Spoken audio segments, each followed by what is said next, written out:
EA Sports is proud to present PGA Tour coverage.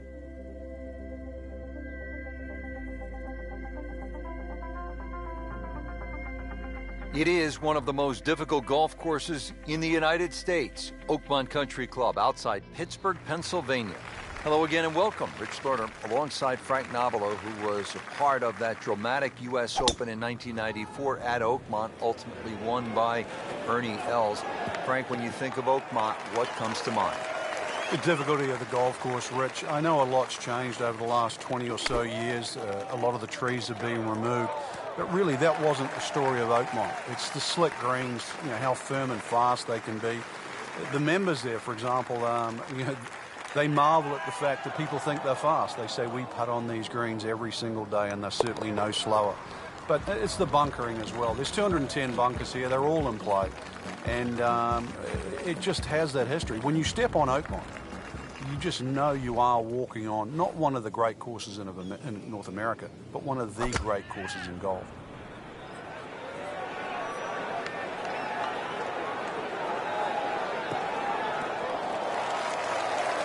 Drivable par 4, not for most in this field, but for this guy, yes, he has just knocked it on. What a shot. Well, Frank, it's our job to get excited. You can't when you leave it short, though. I'm sad. He's making my job hard. 1 under early in the round. So here we are at the third hole, par 4, again 428 yards. Frank, have you ever seen anything quite like the bunkering that we have here on the left side of this hole? No, the church pews, they're famous, obviously, for Oakmont, and they have that tendency to drag your eye to that left side. Really, you hit anything that you can get on the fairway off this tee, whether it's a long iron, I don't care what it is.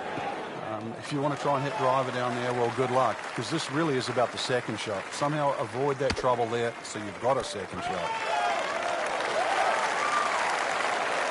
About 25 feet from the cup. So coming off the birdie on the previous hole, a chance now for yet another one. And momentum all in his favor. Well, you couldn't ask for much more than that, except to make it. Really not much to this. The only issue would be a lack of concentration or focus.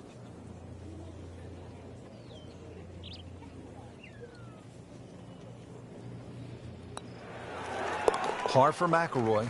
Just waiting for that moment when he hits that accelerator and pulls away. Here now with the par 5 fourth at Oakmont, 609 yards in length. Good par 5.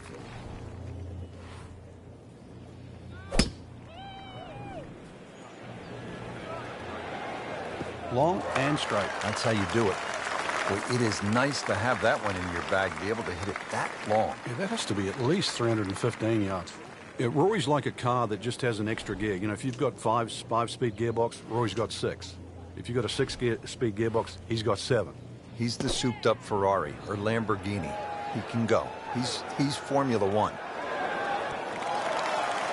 That is just an outstanding shot right there. And now a chance for an eagle.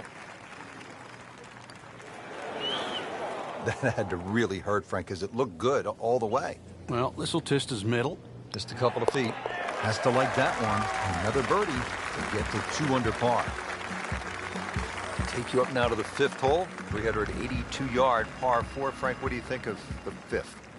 An excellent tee shot is required here with just a long iron. Even something as short as a 4-iron is fine because the hole's not overly long. If you can bisect the bunkers on both sides, that's the key there. Second shot's going to be a little downhill.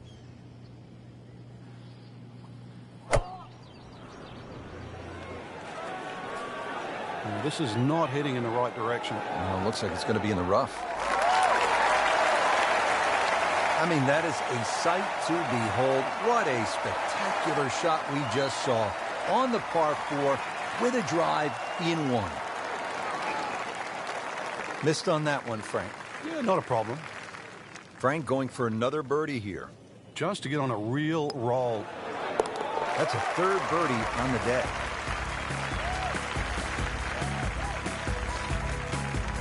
Par 3 6th here at Oakmont. Frank, it's changed a bit since you played here in the U.S. Open back in 1994. Yes, it has, Rich. They used to have a bunker behind the screen, sort of back left. They removed that now and actually increased the back of this green. I'm not going to say it makes the hole that much easier. It just gives them a few more places to cut a flag when they choose to stick it in the back. Seems to like it. Headed for the fat part of the green. That is an excellent play right there. The approach, giving him another good look.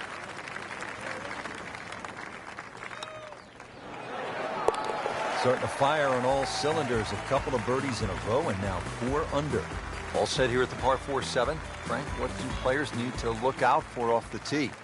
It's a rather intimidating tee shot there, since the trees have all been removed that used to be very, very close to this fairway.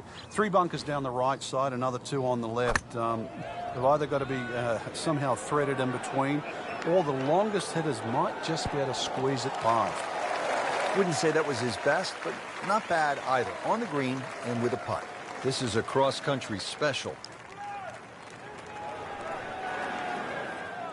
Speed wasn't bad on that long putt, but the read wasn't very good. Frank, this is a nice run right here. Oh, yeah, and this is very makeable, too. Excellent chance for 4 in a row. Well, that would have been a bonus had it gone in, but still, reasonable chance for par here. Yeah, there's no damage, and you're not going to birdie every hole. Here at the 8th at Oakmont, a famous hole, and Frank, it's not often we say of a par 3 that it is a beast, but the 8th at Oakmont is just that. Yeah, you can imagine a 300-yard par 3 to a flat green. That would be hard enough. But imagine a 300-yard par 3 at a U.S. Open to a green that goes up at the front and then crowns at the top and then slips away at both sides. That's the 8th. Been pretty good all day from this distance, just trying to take care of business.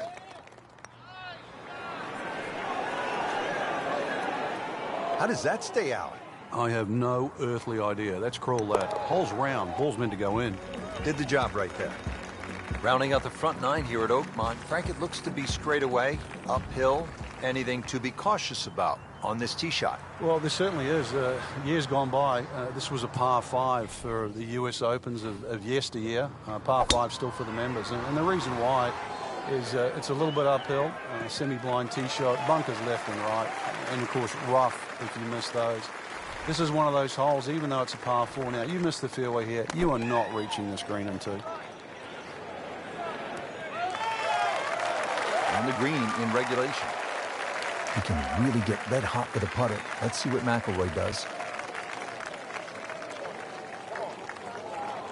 Very well done. Almost made it. Yeah, there'll be no stress for the next one. So a tester from 4 feet. In for par. And will sit tight at 4 under. Just a superb performance on the front side. He's hoping to keep it going here on the back 9, Frank. The game is so much easier when you're swinging well, putts are going in. Really, you've just got to keep out of your own way. That appeared to be a good strike right there, Frank. Oh, good. It's just towering. Look at that, hanging in the sky. That's beyond long. That is a sensational play right there, and you have to think that the little helping breeze gave that a nice boost. He can't be that good. That will be a great look at birdie. Not a gimme, but well within his range.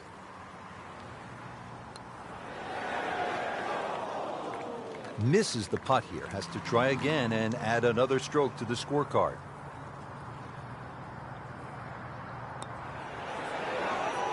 Oh, painful lip out. This is a good putt. Absolutely can't believe it. I thought that thing was stone dead in the center. Pretty short hole here at the 11th. It's only 379 yards, par 4.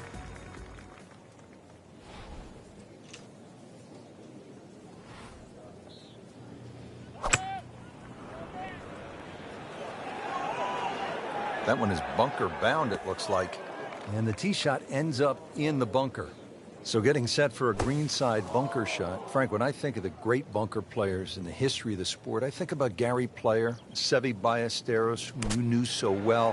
What did they do that made them so effective on these greenside bunker shots? They had an attitude for a start that was different. For them, it was, they saw possibilities. And they would imagine the amount of sand. Remember, because this is the only shot in golf where you don't have to hit the ball first. So they would really choose the amount of sand behind the ball, whether that was 1 inch or 2. Aim the club at that and made sure they followed through. That was nuclear. This could be a huge momentum swing here, Frank. Yeah, one more good swing, and he's going to have an eagle putt coming up. I know you don't want to get ahead of yourself, but that was well on the cards. There's a putt for eagle.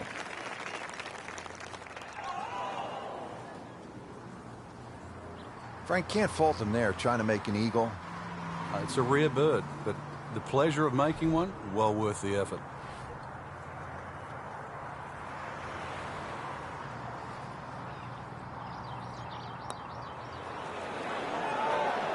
Frank, that's not one you're necessarily thinking about making. No, just a good putt, though. There's no two ways about that. He's putting well. Getting set now over the putt. -3 now for the round. From a long par 5 to a relatively short par 3. We're at the 13th at Oakmont, 183 yards. Frank? Another hole, because of the shape of this green, that you're almost breaking down into 3 sections. That front little circle you can see, the bit in the middle or the bit at the back. You're trying to play to one of those 3 sections. No problems there. Really good approach shot. And now, good look at birdie.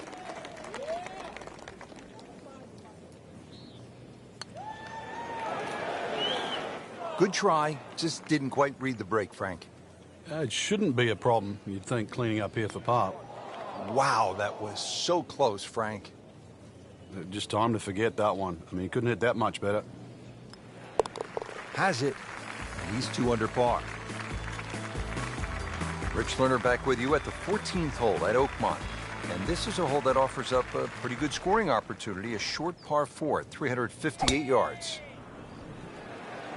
Tugged that one a little bit offline to the left. And he'll pay a bit of a price because that rough is fairly thick. You have to think he'll be happy with that, given that it looked like it was headed right for the rough. Yeah, it looked like that was the only place it was going to finish. But, well, it's a little bit unexplainable. Let's see what he does from here now. Lucky break. And with that putt, he moves to 3 under. All teed up at the 15th. It's a par 4 of 499 yards.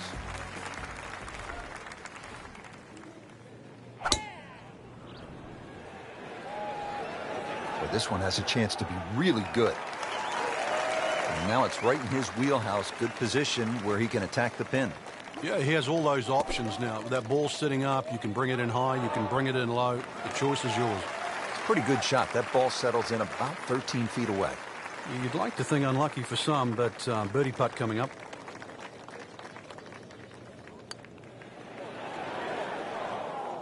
You hate to miss the short ones. Ouch. That's how you maintain momentum and make those putts for par. Yet another demanding hole here at Oakmont. A par 3 16th, 231-yard par 3. Frank calls for a well-struck long iron. It certainly does. It's going to favor something that's hit a little higher and a little softer.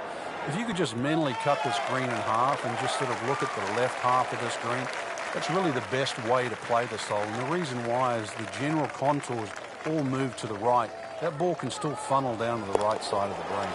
Well, filling it up today. Beautiful putt. Now on to the 17th hole, and Frank, in so many ways, this determined the outcome of the 2007 U.S. Open. Jim Furyk had his issues here. It's just 313 yards, but it can really play with a player's mind. It's such an unusual par 4 for a U.S. Open, plus also where it comes in the round, because the options, and there's only really 2, is like a 4 or 5 iron, sneak it up the right side, or you take a driver directly at the green. You would think there's something in between, but really there isn't. And that's why, to your point, it stopped Jim Furyk, it stopped Tiger Woods, it allowed Cabrera to win. It also helped Ernie Els, who went with the driver option there back in 1994. So 17, it's short, it's tempting, it is at a U.S. Open, but it is still demanding. Great finishing hole here at Oakmont, Frank, the 18th. I remember back in 1994, this was the last hole in a U.S. Open ever played by Arnold Palmer. Couldn't pick a better finishing hole to win a championship or say farewell. Well, Frank, it comes down to this. One more good swing, one more difficult shot. And one more correct decision as well here, Rich. Different levels on these greens. This ball is going to have to land on the correct level to get the right result. Oh, do that. Frank, that was just a dazzling display of golf today. It's amazing how a game at times it can be so hard and just absolutely drive you crazy.